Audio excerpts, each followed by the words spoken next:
Bonjour à toutes et à tous, je suis Stéphanie Marie-Brigitte Voisin et en représentation de mes collègues de recherche Carlos Alfredo Pasos Romero et Yasmine Castillo Jiménez, je vais vous présenter le travail intitulé L'interaction didactique entre enseignants et étudiants comme facteur de motivation, qui est un travail qui a pour contexte la licence en enseignement du français de la faculté de langue de la UAP.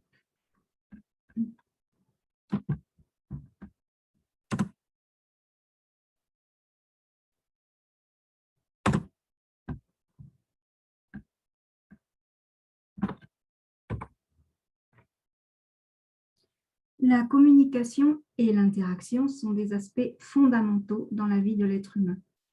Et dans le processus d'enseignement-apprentissage, l'interaction entre le professeur et l'étudiant, outre l'acquisition de connaissances et de savoir-faire, entraîne chez l'apprenant motivation et intérêt pour la classe.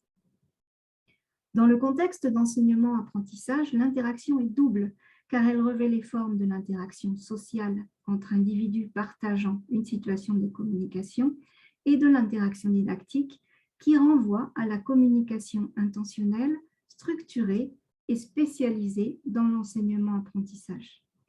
L'interaction didactique englobe l'autre type d'interaction, en général, dans la mesure où l'enseignant s'adresse aux apprenants en tant qu'individus et s'intéresse à eux en tant que personnes, ce qui implique qu'ils mettent en œuvre des actes de parole destinés à le leur montrer, tels que questions sur leurs activités en dehors des cours, sur leur motivation ou encore plaisanteries ou autres ressources pour les motiver et les dynamiser. L'interaction est donc au cœur du processus d'enseignement-apprentissage en tant qu'elle engage l'apprenant pour lequel elle est essentielle. Il apprend par l'interaction avec l'enseignant, les autres apprenants et les contenus d'apprentissage. Et il s'exprime en tant qu'étudiant et individu par l'interaction. C'est souvent la qualité de cette dernière qui va jouer un rôle dans la motivation de l'apprenant et ses efforts pour atteindre ses objectifs. Ortiz l'a défini comme un ensemble de relations et de transformations qui commencent dans la salle de classe et qui sont composées par les professeurs et les apprenants et orientées vers divers objectifs du processus d'enseignement-apprentissage, insistant ainsi sur son caractère évolutif et collaboratif. Et cette complexité de l'interaction en classe se voit compliquée davantage par le fait qu'elle est étroitement associée à la réponse que donnent les étudiants à cette interaction, c'est-à-dire qu'elle déclenche des comportements cognitifs et émotionnels qui vont influer sur la motivation de l'apprenant dans la classe.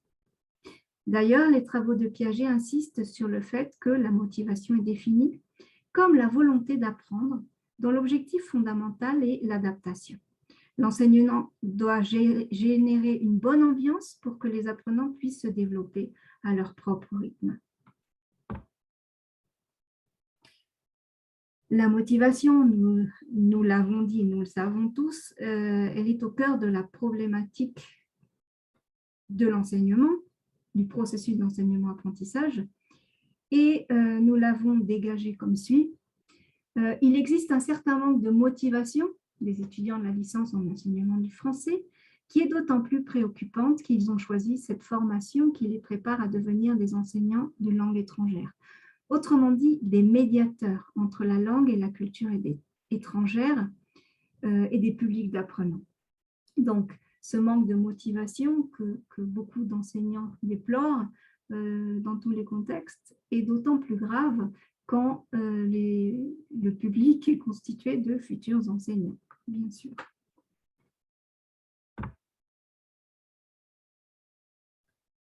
À partir de cette problématique, nous nous sommes posés comme objectif général d'analyser comment l'interaction entre l'enseignant et l'apprenant peut motiver ou au contraire démotiver les apprenants de la licence en enseignement du français.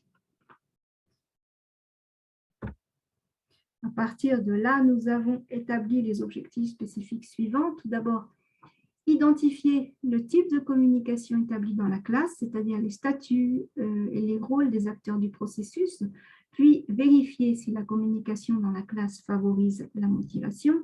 Enfin, l'objectif suivant est d'identifier ce qui fait obstacle à la motivation des apprenants au cours de l'interaction didactique, Puis, nous nous proposons d'examiner s'il existe une communication interpersonnelle entre professeurs et étudiants.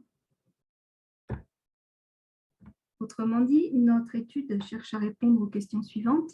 Quel type de motivation prédomine dans la LEF? Quel type d'interaction l'enseignant promeut-il dans la classe? Cette interaction a-t-elle une influence sur la motivation des apprenants? Et une communication interpersonnelle de qualité pourrait-elle contrecarrer le manque de motivation des apprenants? Nous avons appliqué 2 questionnaires, l'un au public d'étudiants qui sont 24 étudiants des cours de langue cible 3 et 6 et leurs 3 professeurs. Les questions étaient en espagnol pour éviter toute possibilité d'erreur, de mauvaise interprétation. Et c'était aussi bien des questions ouvertes que des questions à choix multiples, focalisées sur les thèmes de la motivation et de la communication dans la salle de classe. Nous avons choisi ces groupes de langue cible 3 et 6 parce que c'est dans cette matière de langue cible que se produit le contact permanent des étudiants avec la langue française. C'est une matière qu'ils suivent du début à la fin de la licence, à raison de 10 heures par semaine, ce qui requiert donc une certaine motivation. Par ailleurs, nous avons choisi 2 groupes de différentes langues cibles pour pouvoir analyser les perspectives d'étudiants parvenus au milieu de leur formation et de ceux qui sont dans leur dernier cours de langue cible. Donc, à partir des résultats apportés par ces questionnaires, nous vérifierons si le manque de motivation est lié aux caractéristiques de l'interaction entre le professeur et les étudiants. En ce qui concerne les résultats, nous allons proposer les résultats à quelques questions, celles qui nous ont paru les plus intéressantes pour cette présentation. Tout d'abord, le niveau de motivation des enquêtés. Dans une question antérieure, nous avons déterminé que la majorité des sujets de notre échantillon responsabilisent l'enseignant de la naissance et du maintien de la motivation des apprenants. Nous avons donc ensuite voulu identifier le niveau de motivation des étudiants. Le graphique de gauche comporte les réponses des étudiants et le graphique de droite, celle de leurs professeurs. Les étudiants avec une motivation optimale représentent 20% de notre échantillon, auxquels s'ajoutent les 5% d'étudiants ayant un niveau élevé de motivation. Le pourcentage le plus élevé est occupé par ceux dont la motivation est satisfaisante, ce qui est positif, mais n'est pas pour autant encourageant. En effet, ces étudiants qui ne se sentent pas hautement motivés sont susceptibles de voir leur motivation descendre à un niveau moyen si les motifs pour lesquels ils ne sont pas au plus haut niveau de motivation ne sont pas résolus.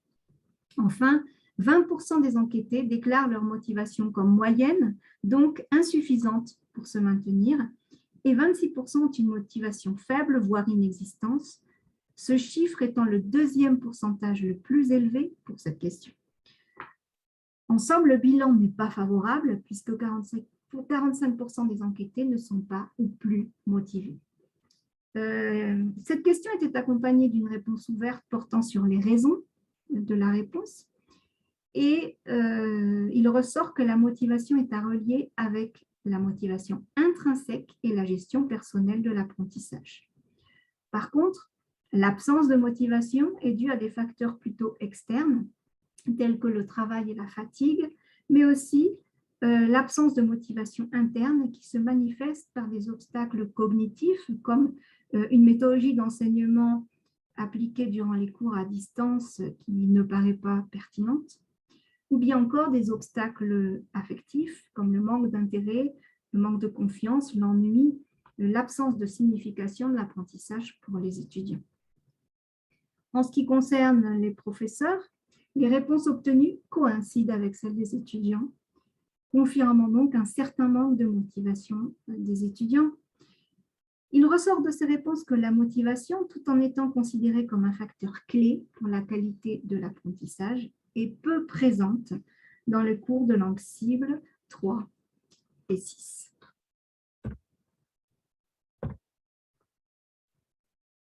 Notre graphique suivant porte sur les attitudes qui sont considérées comme motivantes du professeur. Et les réponses obtenues sont les suivantes.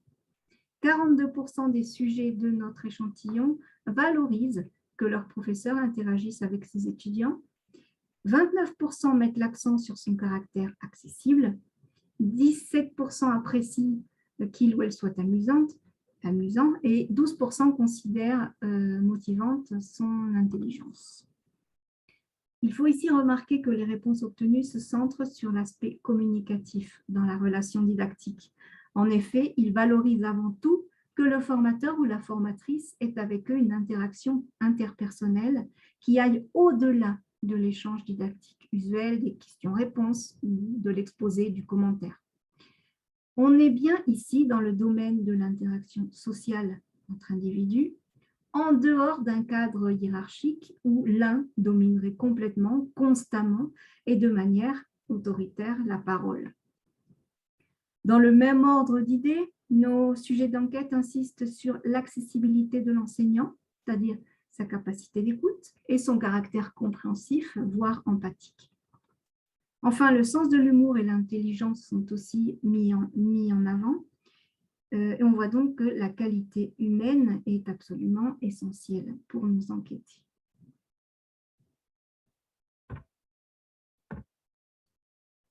En ce qui concerne maintenant la communication interpersonnelle, nous avons dans le graphique de gauche les réponses des étudiants et dans le graphique de droite les réponses de leurs enseignants. De manière générale, nous pouvons dire que l'appréciation est majoritairement négative, car 63% de nos sujets d'enquête déclarent qu'il n'y a pas de communication interpersonnelle dans leur cours de langue cible. Il faut préciser que dans l'intitulé de la question, nous avions spécifié ce que nous entendions par communication interpersonnelle en précisant que cela renvoyait aux discussions sans rapport avec la classe proprement dite. Nous pouvons donc penser que les étudiants ont bien compris le sens de cette question et que leur réponse rend compte de la réalité de la classe. Au contraire, 37% des enquêtés affirment que cette interaction interpersonnelle existe bel et bien. On peut supposer que ces étudiants appartiennent à des groupes différents, ce qui expliquerait les dissensions qui seraient alors liées à des dynamiques de classe distinctes, où les professeurs inciteraient ou non aux interactions interpersonnelles entre les étudiants, voire y participeraient. Rappelons enfin que les cours en modalité virtuelle ne sont pas propices aux discussions comme de nombreux enseignants ont pu en faire l'expérience. En ce qui concerne les professeurs, rappelons que dans le questionnaire appliqué aux étudiants, la réponse dominante était le non.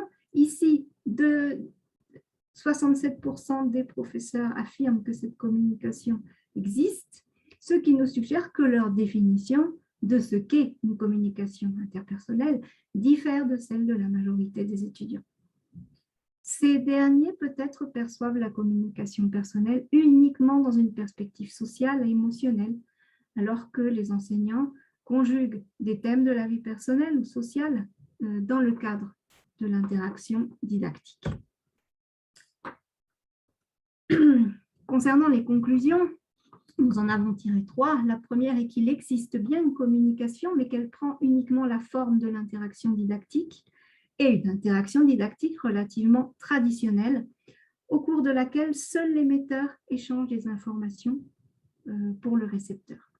Cette interaction didactique cognitive ne prend pas assez en compte les besoins socio-émotionnels des apprenants et ne favorise donc en rien la motivation des étudiants qui ont besoin d'évoluer dans une ambiance scolaire dynamique avec plus d'interactions réelles, marquées par l'échange verbal entre l'enseignant et l'étudiant et aussi entre les étudiants. Notre deuxième point est que la motivation des étudiants est complètement dépendante du comportement discursif de l'enseignant et de la personnalité de celui-ci. Le professeur est involontairement rendu responsable de faire naître chez l'étudiant une motivation externe qu'il devra ensuite maintenir. La pression qu'il exerce sur les apprenants par son statut d'autorité, ses fonctions pédagogiques, soumet les étudiants à un stress qui peut les démotiver, mais c'est surtout son comportement discursif qui va être décisif pour le maintien de la motivation ou au contraire l'apparition de la motivation ou absence de motivation. Enfin, dernier point, la communication interpersonnelle est inexistante du fait que l'interaction est collective, non personnalisée, unidirectionnelle les étudiants s'exprimant avant tout sur invitation du professeur. Et la visée de cette communication est donc didactique et ne prend pas en compte les fonctions socio-émotionnelles de la communication interpersonnelle.